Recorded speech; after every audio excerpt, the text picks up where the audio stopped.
नमस्कार, मी डॉक्टर दीक्षा आणि विचार होमिओपॅथीमध्ये तुमच्या सगळ्यांचं स्वागत करते। आज आपण पाहणार आहोत मायग्रेन आणि होमिओपॅथी। जनरली बऱ्याच जणांना डोकेदुखीचा त्रास असतो। काही जणांना ॲसिडिटीमुळे डोकं दुखतं, काही जणांना स्ट्रेसमुळे, काही जणांना खूप जास्त जागरण केल्यानंतर हा डोकेदुखीचा त्रास होतो। अशा वेगवेगळ्या कारणांमुळे डोकेदुखीचा त्रास होतो। तर त्याच्यामध्ये मायग्रेन म्हणजे नक्की काय प्रकार आहे, मायग्रेनमध्ये डोकेदुखी कशी असते, कशी सुरुवात होते, त्याच्यामध्ये काय त्रास होतो पेशंटला, कशा प्रकारची लक्षणं असतात आणि हा मायग्रेनचा त्रास कोणत्या होमिओपॅथी औषधाने पूर्णपणे बरा करता येतो हे आज आपण या व्हिडिओमध्ये पाहणार आहोत। सो व्हिडिओ शेवटपर्यंत नक्की पहा आणि अजूनही चॅनलला सबस्क्राइब केलं नसेल तर जरूर सबस्क्राइब करा।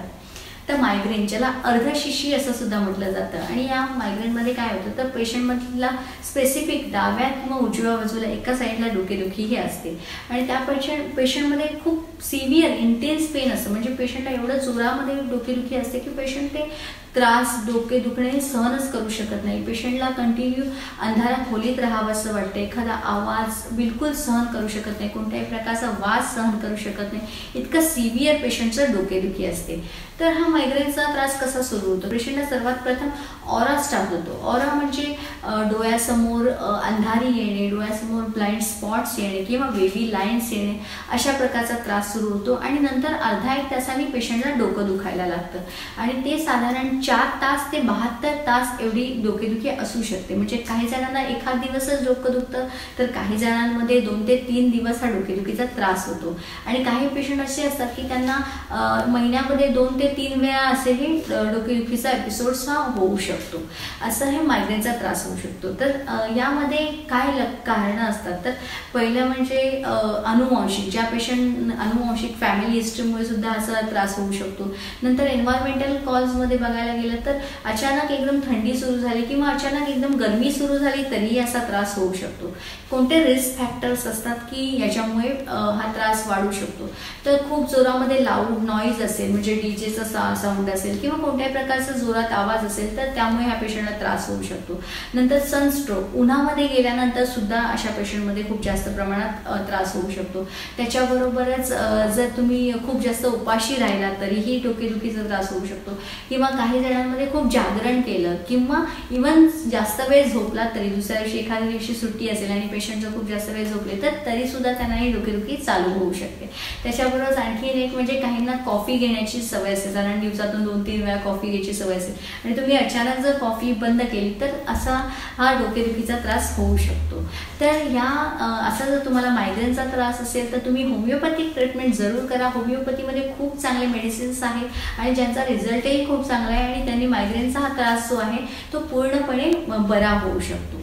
तर त्याच्यामध्ये फर्स्ट ड्रग आहे बेलाडोना 30। बेलाडोना 30 ही मेडिसिन जर पेशंटला सडन व्हायलंट अटॅक मायग्रेनचा त्रास सुरू होतो, म्हणजे अचानक खूप डोकेदुखी चालू होते, खूप थ्रोबिंग पेन असतं, म्हणजे खूप ठोकल्यासारख्या वेदना होणे, डोक्यामध्ये एकदम डोक्यामध्ये गरमी निर्माण झाल्यासारखं वाटणे किंवा पेशंट बिलकुल झोपू शकत नाही, लाईंग डाऊन पोझिशनमध्ये पेशंटच्या वेदना जर वाढत असतील, त्याच्याबरोबरच पेशंटला अंधारा खोलीत राहावं असं वाटत असेल, एखाद्या थंड हवामानामध्ये सुद्धा पेशंटचा त्रास जर वाढत असेल, उन्हामध्ये गेल्यानंतर एकदम त्रास वाढत असेल आणि कंटिन्यू आवाजाने किंवा एखाद्या मोशनने हालचालीने सुद्धा पेशंटचा त्रास वाढत असेल तर त्याच्यासाठी बेलाडोना 30 हे अतिशय इफेक्टिव्ह मेडिसिन आहे। हे तुम्ही मेडिसिन 2-2 थेंब दिवसातून 3 वेळा घेऊ शकता, डायरेक्टली जिभेवरती औषध घेऊ शकता।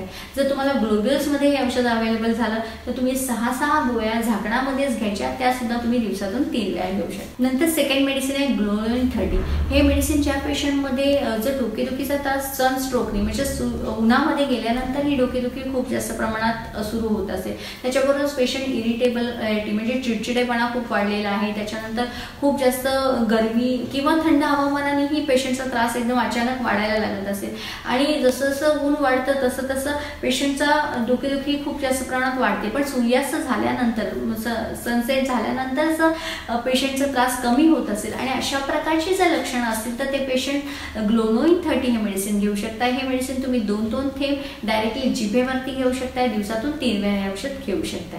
नंतर थर्ड मेडिसिन आहे सॅन्ग्विनेरिया कॅनाडेन्सिस मदर टिंक्चर।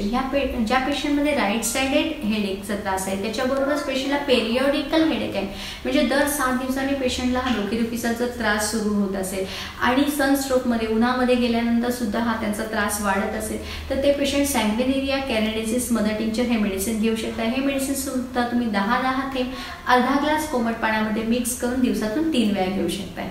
नंतर आहे स्पायजेरिया 30, ज्या पेशंटमध्ये लेफ्ट साइडेड हेडेक आहे, म्हणजे डाव्या बाजूला पेशंटला डोकेदुखीचा त्रास होत आहे आणि त्याच्याबरोबर या मध्ये काय असतं की पेशंटला झोपल्यानंतर अंधाऱ्या खोलीत राहिल्यानंतर पेशंटला वेदना कमी होतात आणि त्रास कमी होतो असं सिच्युएशन आहे। त्याचबरोबर पेशंटला न्यूरॅल्जिक पेन आहे, म्हणजे मानेच्या भागामध्ये डोक्याच्या पाठीमागे ऑक्सिपिटल रिजनमध्ये जर पेशंटला पेन असेल तर अशा प्रकारची लक्षणं असेल आणि लेफ्ट साइडेड हेडेक असेल तर डाव्या बाजूचा त्रास असेल तर ते पेशंट स्पायजेरिया 30 मेडिसिन घेऊ शकता। हे मेडिसिन सुद्धा तुम्ही 2-2 थेंब दिवसातून 3 वेळा घेऊ शकताय।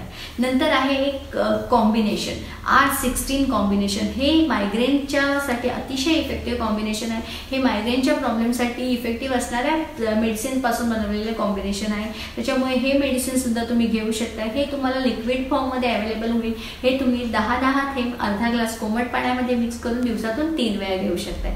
असे मायग्रेनच्या प्रॉब्लेमसाठी बरेच मेडिसिन्स आहेत जे त्या प्रत्येक पेशंटच्या केस हिस्ट्रीपासून त्यांच्या लक्षणांवरून त्यांना दिले जातात। तर तुम्ही होमिओपॅथिक डॉक्टरला कन्सल्ट करून हे मेडिसिन जरूर घेऊ शकताय आणि तुमचा मायग्रेनचा त्रास जर असेल तर तुम्ही कायमस्वरूपी बंद करू शकताय। तुम्हाला माझा व्हिडिओ कसा वाटला हे कमेंट बॉक्समध्ये जरूर शेअर करा। व्हिडिओ आवडला असेल तर लाईक करा, शेअर करा, सबस्क्राईब करा। Stay safe, stay healthy. Thank you.